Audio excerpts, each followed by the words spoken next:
नमस्कार दोस्तों, आज हम आपको भगवान शंकर और माँ नर्मदा की कहानी सुनाने जा रहे हैं। तो चलिए कहानी शुरू करते हैं। प्रेम से बोलिए शंकर भगवान और माता नर्मदा की जय हो। जिस प्रकार हिंदू धर्म में माता गंगा का विशेष स्थान है, उसी प्रकार माँ नर्मदा का भी विशेष स्थान है। जिस प्रकार माँ गंगा में स्नान करने से पुण्य की प्राप्ति होती है, उसी प्रकार माँ नर्मदा में स्नान करने से पुण्य की प्राप्ति होती है। आज हम आपको माँ नर्मदा की कहानी सुनाने जा रहे हैं। तो चलिए कहानी शुरू करते हैं। एक समय की बात है, पौराणिक कथा के अनुसार एक बार शिव जी अपने ध्यान में मग्न थे। जब उस कन्या ने भगवान शिव को तपस्या करते देखा तो वह भी वहीं पर बैठकर ध्यान करने लगी। उसी समय उनके पसीने से एक बहुत ही अच्छी सुंदर कन्या उत्पन्न हुई। थोड़ी देर में जब महादेव का ध्यान टूटा तो वह उस कन्या को देखने लगे। उस कन्या की भक्ति को देखकर भगवान शंकर अत्यंत प्रसन्न हुए और उन्होंने उसे अपनी गोद में बैठा लिया। इसके बाद भगवान शंकर ने कहा, पुत्री, आज से तुम नर्मदा के नाम से जानी जाओगी, जिसका अर्थ होता है सारे सुख देने वाली। तुमने मेरे सामने तपस्या की है, जिससे मैं तुमसे अत्यंत प्रसन्न हूँ और तुम्हें वरदान देता हूँ कि संसार में कितना भी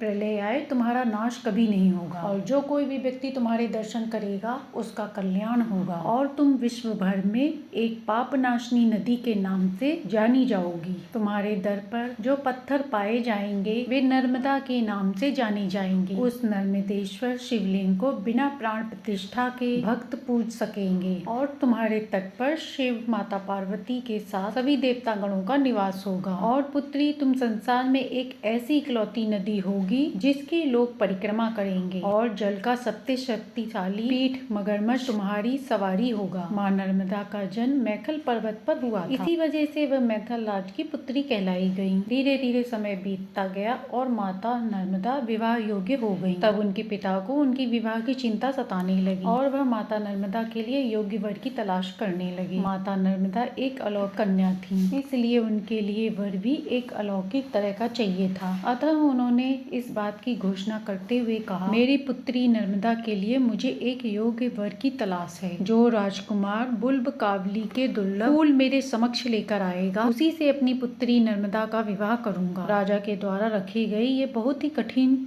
शर्त थी, जिसे पूरा करना हर किसी के बस की बात नहीं थी। देश विदेश के सभी राजकुमारों ने यह शर्त को पूरी करने की पूरी कोशिश की, परंतु सबके सब नाकाम रहे। लेकिन कुछ साल बाद पश्चात राजकुमार सोनभद्र ने गुलबाग के दुर्लभ फूल लाकर राजा मैथुन के सामने पेश कर दिए और कहा, महाराज, ये लीजिए गुलबावली के दुर्लभ फूल। राजा ने कहा, सोनभद्र, आपने वाकई में बड़े दुर्लभ काम को अंजाम दिया है। मैं बहुत प्रसन्न हूँ। आप मेरी पुत्री के लिए सबसे योग्य वर हैं। बहुत जल्दी ही शुभ मुहूर्त निकलवा कर आपका विवाह अपनी पुत्री के साथ करवाऊंगा। इसके बाद राजकुमार सोनभद्र वहाँ से चले गए। कुछ दिनों में विवाह तय हो गया, परंतु माता नर्मदा अपने होने वाले पति को देख नहीं पाई थी। उन्होंने अपने पिता से सोनभद्र की वीरता की बहुत प्रशंसा सुनी थी। इस वजह से माता के मन में सोनभद्र से मिलने की लालसा थी। उधर हर ओर माता के विवाह की खबर फैल चुकी थी। लोग खुशियाँ मना रहे थे। इधर माता राजकुमार के ख्याल में सो रही थी। एक दिन माता नर्मदा ने अपनी दासी को बुलाकर कहा, सुनो दासी, मैं तो राजकुमार से मिलने नहीं जाती, पर तुम तो जा सकती हो। मैं चाहती हूँ कि तुम मेरा संदेश राजकुमार सोनभद्र के पास पहुँचवा दो। दासी ने कहा, राजकुमारी, मेरे पास इतने अच्छे वस्त्र नहीं हैं जिन्हें पहनकर मैं राजकुमार के पास संदेश पहुंचाने जा सकूं। इसलिए आप मुझे अपना वस्त्र और आभूषण पहनने के लिए दें तो मैं अवश्य जा सकती हूँ। दासी के ऐसा कहने पर माता नर्मदा ने उसे अपने वस्त्र और आभूषण दे दिए, जिसे पहनकर दासी जोगिला संदेश लेकर चल पड़ती है। और जब वह राजकुमार सोनभद्र के पास पहुंचती है तो राजकुमार को देखकर जोगिला अपनी सुध बुध खो बैठती है। उसने राजकुमार को अपना परिचय राजकुमारी नर्मदा के तौर पर उसने अपना परिचय दिया। क्योंकि वह राजकीय वस्त्र और आभूषण में थी तो राजकुमार उसकी बात को सच मान बैठे और उसके सामने अपना प्रेम प्रस्ताव रख दिया। जोगिला ने बिना वक्त गंवाए राजकुमार का प्रेम प्रस्ताव स्वीकार कर लिया। इधर माता नर्मदा जोगिला के इंतजार में इधर उधर घूम रही। तभी एक दासी ने देखा और कहा, राजकुमारी, आप इधर उधर क्यों घूम रही हैं? तब राजकुमारी ने कहा कि मैं जोगिला का इंतजार कर रही हूँ। मैंने उसे किसी काम से बाहर भेजा है। माता नर्मदा जोगिला का इंतजार करते करते उनके सब्र का बांध टूटने लगता है और वहीं पहुंच जाती हैं जहां उन्होंने दासी जोधला को भेजा था। ऐसे में वो खुद ही जाकर देखने का मन बनाती हैं। जब राजकुमारी वहां पहुंचती हैं तो देखती हैं कि वह राजकुमार के साथ प्रणय निवेदन कर रही है। यह देखकर माता नर्मदा के होश उड़ जाते हैं। यह देख माता अत्यंत दुखी हो जाती हैं और वह अपमान की आग में जलती हुई उल्टी दिशा में जाने लगी और उन्होंने उस जगह पर फिर कभी न लौटने का विचार बना लिया। अब सोनभद्र को सारी बात समझ में आ गई थी। इसके बाद वह माता को दौड़ते हुए पुकारने लगे। वह नर्मदे नर्मदे कहकर बुलाने लगे कि नर्मदे लौट आइए, लेकिन माता नर्मदा नहीं रुकी। उन्हें अनजाने में ही सही लेकिन सोनभद्र से धोखा मिला, इसलिए उन्होंने आजीवन कुंवारी रहने का मन बना लिया था और युवावस्था में ही सन्यासी बन गए और उन्होंने अपना वह रास्ता चुन लिया। जहाँ भारत की सारी नदियाँ पूर्व की ओर बहती हैं, वहीं नर्मदा नदी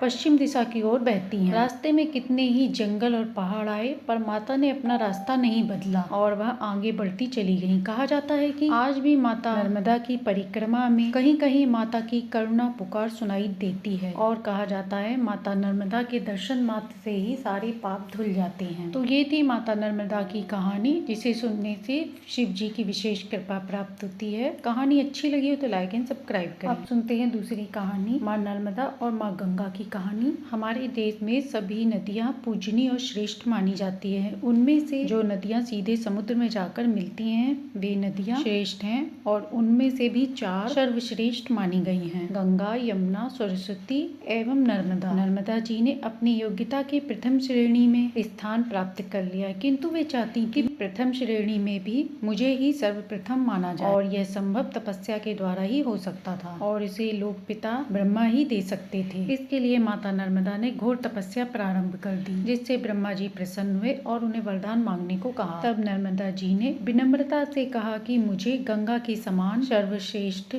स्थान प्रदान कर दीजिए। तब ब्रह्मा जी ने कहा, बेटा हम तुमसे कुछ प्रश्न पूछते हैं, पहले तुम उसका उत्तर दो, उसके बाद हम तुम्हारी बात सुनेंगे। तब ब्रह्मा जी ने पूछा, बताओ भगवान पुरुषोत्तम के समान कोई और पुरुष हो सकता है? नर्मदा जी ने कहा, नहीं। ब्रह्मा जी ने कहा, क्या कोई नारी सती और पार्वती के समान हो सकती है? नर्मदा जी ने कहा, नहीं। ब्रह्मा जी ने कहा, काशी के समान कोई पावन पुरी हो सकती है? नर्मदा जी ने कहा, नहीं। तब ब्रह्मा जी ने कहा कि बिटिया तुम फिर कैसे कह सकती हो कि मैं गंगा के समान श्रेष्ठ बन जाऊं? ये सोचकर नर्मदा जी चुप हो गईं और मन ही मन सोचने लगी कि भूल हो गई। मैं तो अनपुच्छ मोहक के पास पहुंच गई, जिन्हें मुंह ममता व अपनापन नहीं है। अब ऐसे परीक्षक की शरण में जाऊं जिसपे अपनापन हो। यह सोचकर वो अपने पिता शिव जी की शरण में काशी गईं। अपने नाम के नर्मदेश्वर शिवलिंग की स्थापना कर उनकी आराधना करने लग गईं, जिनकी सेवा से शंकर जी प्रसन्न होकर उनके सम्मुख प्रकट हुए और वर मांगने को कहा। माता ने कहा, प्रभु आपके चरण बिंदों में मेरी हेतु की भक्ति बनी रहे, यही वरदान आप मुझे दें। भगवान शंकर ने कहा, यह तो अपनी पुत्री ठहरी, कुछ मांग नहीं रही है, केवल मेरे चरणों की भक्ति मांग रही है। शिव जी बोले, भक्ति तुम्हें प्राप्त होगी, किंतु मैं तुम्हें अपनी ओर से कुछ वरदान देना चाहता हूँ। शिव जी बोले, भक्ति के अतिरिक्त मैं तुम्हें पहला वर ये देता हूँ कि तुम्हारे दोनों किनारे के जितने भी पाषाण होंगे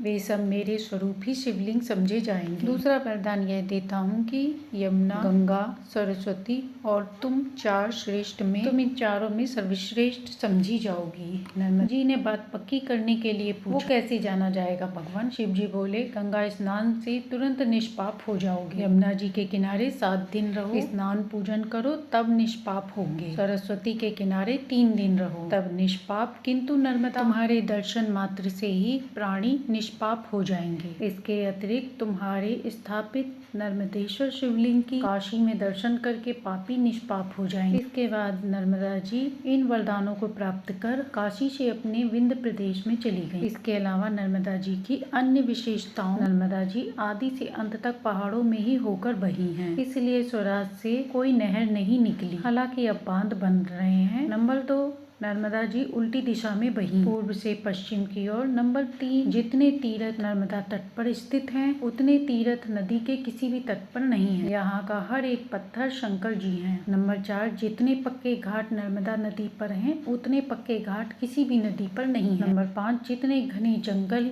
यहाँ पर हैं उतने घने जंगल और कहीं भी नहीं। किसी भी नदी के जयकार में उनके पिता का नाम नहीं लिया जाता है। वायु पुराण, स्कंद पुराण, नर्मदा खंड एक प्रखंड ही है। संपूर्ण देश के शिव मंदिरों में नर्मदा जी से लाए हुए शिवलिंग ही स्थापित होते हैं। नर्मदा नदी के किनारे ब्रह्मा विष्णु महेश, देवता, उर्म, राक्षस, वानर, भालू, अप्सरा, यक्ष, गंधर्व, किम पुरुष आदि सभी तपस्या कर सिद्धियां प्राप्त की। तो ये थी माता नर्मदा और माता गंगा की कहानी, जिसे सुनने से सुख सौभाग्य में वृद्धि होती है। प्रेम से बोलिए गंगा माँ, नर्मदा माँ, शिव जी की जय हो। कहानी अच्छी लगी हो तो लाइक एंड सब्सक्राइब करें।